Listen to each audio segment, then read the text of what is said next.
Meine sehr verehrten Damen und Herren, an diesem Ort in der Mitte Berlins gedenken wir heute gemeinsam der 6 Millionen Opfer der Shoah.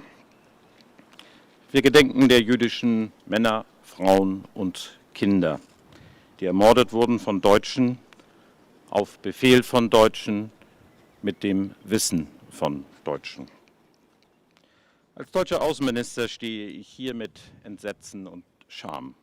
Dieser Ort mahnt uns Deutsche, der Opfer zu gedenken, die Überlebenden zu würdigen und die Lehren aus den Menschheitsverbrechen der Shoah zu ziehen. Das beginnt hier bei uns in Deutschland. Im Jahr 2024 erreichte die Zahl antisemitischer Straftaten in diesem Land einen neuen Höchststand. Dass Jüdinnen und Juden sagen, ich fühle mich in Deutschland nicht mehr sicher, dass sie ihre Kinder ermahnen, auf der Straße kein Hebräisch zu sprechen, das beschämt mich zutiefst. Und deshalb wird sich die Bundesregierung jeder Form des Antisemitismus mit Klarheit, mit Härte und mit Konsequenz entgegenstellen.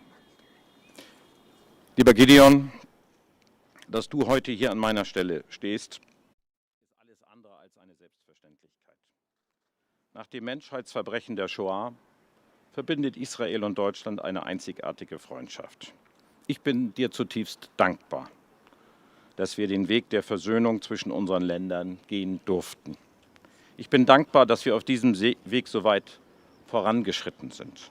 Der Kampf gegen Antisemitismus, das Einstehen für jüdisches Leben in Deutschland und der Einsatz für die Sicherheit und für eine friedliche Zukunft des Staates Israel ist uns Verpflichtung und wird es bleiben.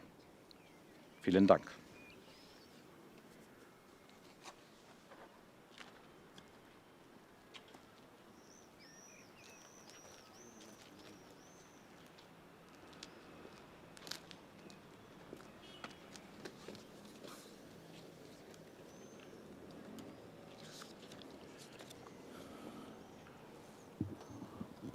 Foreign Minister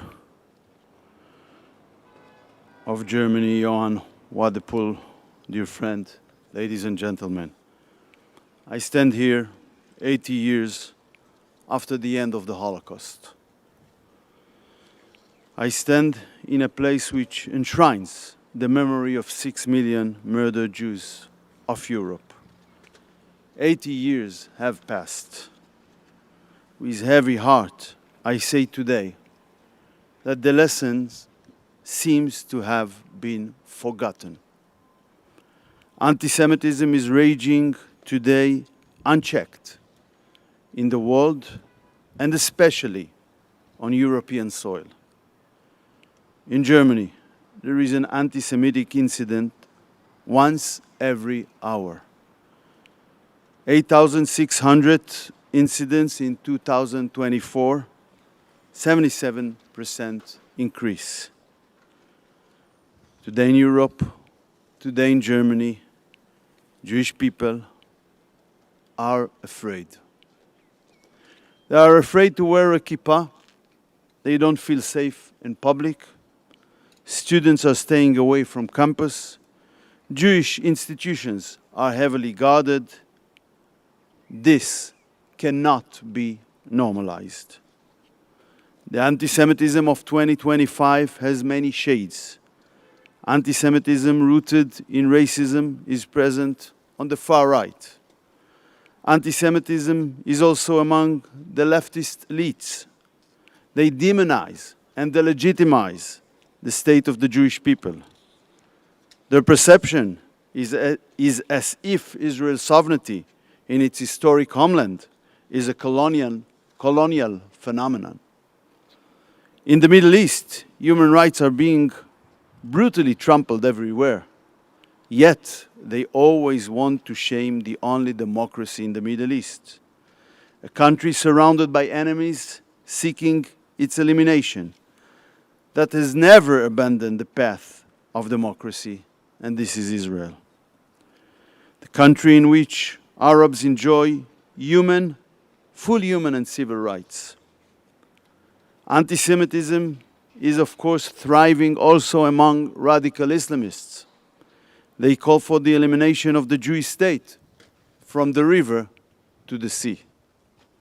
The new anti-Semitism targets the state of Israel. Ancient hatred has been transformed into a modern plan of action to deprive, in effect, the Jewish people's right to its own nation state, to deny the right of Israeli citizens to security, to remove the right of Israel, the most attacked and threatened country in the world, to defend itself, and to put the Jewish people once again under the threat of elimination by enemies who are openly calling and acting to eliminate it. On October 7th, Hamas committed the largest massacre against the Jewish people since the Holocaust. They murdered children in front of their parents, and parents in front of their children. They burned babies, raped women in an unimaginably cruel way. The only difference between Hamas and the Nazis was their capabilities. October 7 is the fate they plan for every Jew, for all of Israel. They openly describe it in the Hamas Charter. But the reality we live in is even wider than October 7. It is an attack initiated against the Jewish state on 6 other fronts since then, all based on the same plan, the elimination of Israel. Hezbollah from Lebanon, Palestinian terror organization in Judea and Samaria, the Houthis from Yemen, Syria, Shia militias in Iraq, and above all, Iran, the head of the snake. On each of these fronts, a war was initiated against Israel. We did not initiate a war on any of these fronts. We only retaliated. Hamas, Iran, the Houthis, and Hezbollah share the same goal. The Hamas Charter speaks about raising the banner of Allah on every inch of Palestine. It declares that on Judgment Day, the trees and the stones will say, I quote, "Muslim, servant of Allah, there is a Jew behind me, come and kill him." The leader of Iran, Khamenei, regularly tweets open calls for the elimination of Israel. Only yesterday, Minister, I quote, "The Zionist regime, based on definitive divine decree, is collapsing, and God willing, it won't last much longer." Another quote from 2 months ago, "The Zionist criminal gang must be totally eliminated from Palestine." We appear twice, not once, twice, on the flag of the Houthis of Yemen, "Death to Israel," alongside "Curse be upon the Jews." On their flag. What is the international community doing to stop this open jihad to eliminate the only Jewish state? Normalizing a fanatic state like Iran, attacking Israel, pressuring it, threatening it with sanctions. And now the biggest price is being offered to the murderers, establishing a new terror state in the heart of our homeland. An interesting lesson for the jihadists. Does Western civilization not recognize who the allies of the jihadist axis headed by Iran are?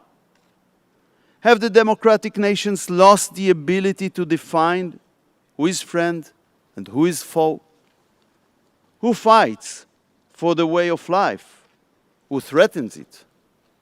Friends, we mark 60 years of relations between Israel and Germany.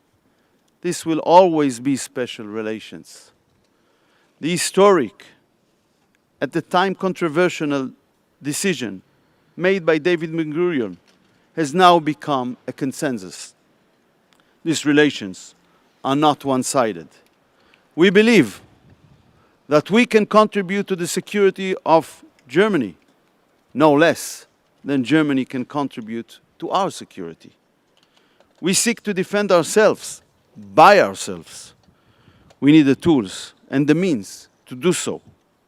The very means that our people tragically lacked throughout our long exile, especially in the previous century. The Jewish people are one of the world's most ancient nations. We should have been one of the largest nations today. But we were murdered throughout our long exile. Its peak was during the Holocaust, the historic turning point in Jewish history made possible by the establishment of the State of Israel. The renewal of our ability to defend ourselves from enemies seeking to eliminate us. I hear the new anti-Semites in Germany. They want to abandon the Jewish state to the jihadist psychopaths surrounding us. Those who are shouting from the river to the sea, Palestine will be free.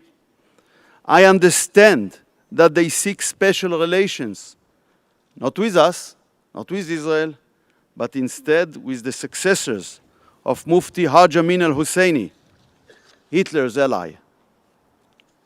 We remember the 6 million victims of the Holocaust.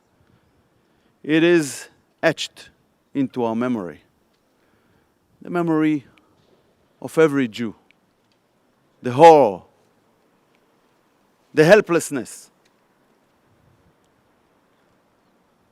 the humiliation. We will never let our nation come close to a similar peril as the Holocaust, because we swore never again, and we shall never break that oath. And yes, that obligates us to be stronger than our enemies, enemies pursuing the same goal that Hitler set.